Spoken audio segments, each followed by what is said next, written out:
kuning itu naginya. Kena iya ya isyarat ternyata. Jadi ujung kena ayam. Halo sahabat mitra tani, video kali ini kita akan membahas gejala yang ditimbulkan oleh penggerek batang dan gejala yang ditimbulkan oleh penyakit blast. Sebelum lanjut ke pokok pembahasan, jangan lupa bantu subscribe, like, dan komen.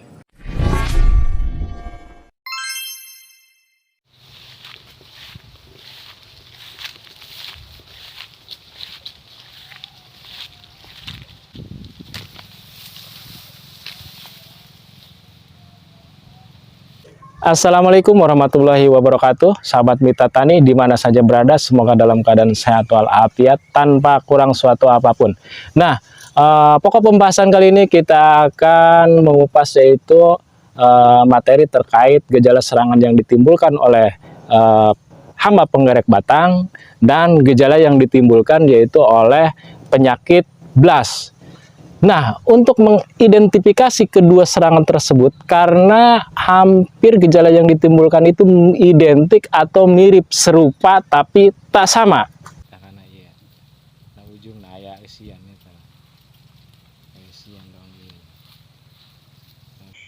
Baik, sahabat mitra tani di mana saja berada, sebetulnya sudah dikupas terkait yaitu apa yang dinamakan disebut dengan sekir Popaga inotata yang disebut dengan penggerek batang, sundep atau beluk. Nah, di sini sebelum kita membandingkan perbedaan daripada gejala yang ditimbulkan antara hama dan penyakit atau disebut dengan yang ditimbulkan oleh blast dan yang ditimbulkan oleh penggerek batang. Nah, kita akan mengupas itu terkait penggerek batang. Nah, penggerek batang di sini jadi itu jenisnya yaitu ngengat yang disebut dengan sekir Popaga inotata. Nah, itu larvanya itu ketika masa persemaian sampai vegetatif. Jadi si larva nalo telurnya itu di permukaan daun, jadi mereka itu hidup dan berkembang di bagian dalam batang sehingga menimbulkan ketika masa vegetatif yaitu daunnya menjadi mengering. Nah, itu sangat mudah sekali ya, jadi ketika ditarik itu langsung cepat gitu, dari batang yang muda itu udah mati. Nah, untuk yaitu fase generatif, nah di sana itu udah jelas terlihat ketika fase generatif mulai tumbuh malai. Jadi hama penggerek batang itu, jadi si malai itu kayak lurus vertikal ya. Ketika kita tarik, jadi si malai tersebut sangat mudah ya, sangat mudah. Itulah yang ditimbulkan yaitu oleh penggerek batang. Nah, untuk pengendaliannya itu mulai dari persemaian kita apa dia sebelumnya sudah kita kupas, yaitu telur-telurnya itu di atas permukaan daun. Dari persembahyan kalau bisa ya dikendalikan sejak dini mungkin. Untuk pengendalian secara kimia ya, jadi digunakan pestisida atau insektisida yang sistemik, jadi tidak dianjurkan yang kontak. Nah, untuk kembali lagi kepada dari apa namanya blast. Nah, ini bedanya sangat berbeda, tapi ketika masa generatif itu serangannya mirip, hampir sama ya gejala yang ditimbulkan oleh kedua antara hama dan penyakit tersebut, antara penggerek batang dan yang ditimbulkan oleh penyakit blast. Jadi kalau blast yang disebut dengan Fricularia graesae, jadi blast itu kan berkembang biaknya dengan yaitu spora. Jadi sangat mudah sekali, suhu dan kelembaban yang memungkinkan mereka itu berkembang biak, maka akan sangat berpotensi ya blast itu akan menimbulkan itu kegagalan panen pada tanaman. Nah, blast tersebut sama, bahkan blast itu dikendalikannya kita itu sejak dini mungkin dari benih. Dari benih itu sebelum kita melakukan yaitu proses persemaian, kita rendam dulu benih. Nah, selama 24 jam, setelah kita rendam ya ditiriskan dulu, baru dicampur dengan yaitu sistem atau dicampur dengan jenis fungisida atau biofungisida. Sama selama yaitu 12 jam. Kita aduk dulu, tiriskan, keringkan.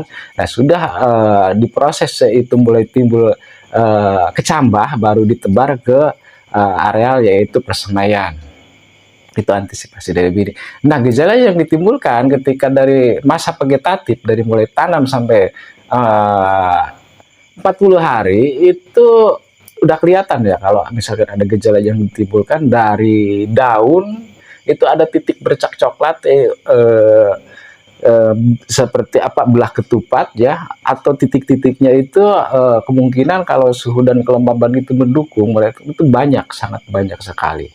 Itu untuk masa daripada vegetatif. Masa generatifnya, nah ini kalau masa-masa vegetatif itu serangan yang ditimbulkan oleh antara penggerek batang dan blas ini sangat berbeda, karena tadi ya udah dibicarakan bahwa yang namanya penggerek batang itu tunasnya langsung. Nah, sekarang kita masa generatif yang ditimbulkan oleh blas, yaitu yang terserang dari masa vegetatif ke generatif itu dari daun itu menginfeksi bagian malai. Untuk masa generatif sudah tumbuh malai, jadi dari daun tersebut karena akan berkembang biak dengan spor, sangat mudah sekali ya menginfeksi bagian leher daripada malai.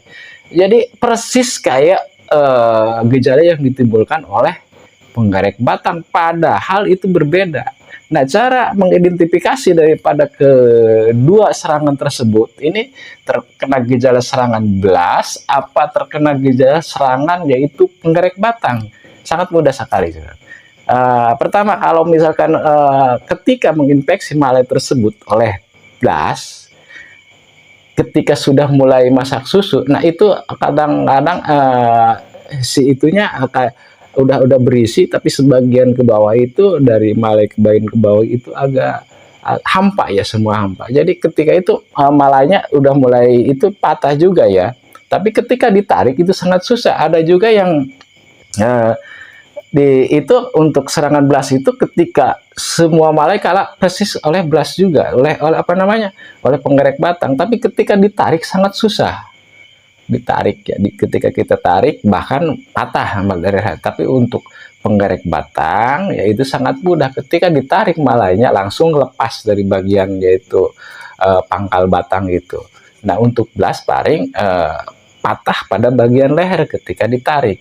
Nah, itulah sahabat mitra tani di mana saja, identik, serupa, tapi sama, maksudnya itu gejala serangannya hampir mirip antara ketika masa generatif antara blas dan penggerek batang. Semoga video kali ini bermanfaat bagi sahabat mitra tadi semuanya. Jangan lupa bantu subscribe, like, dan komen. Wabillahi taufiq wal hidayah. Wassalamualaikum warahmatullahi wabarakatuh.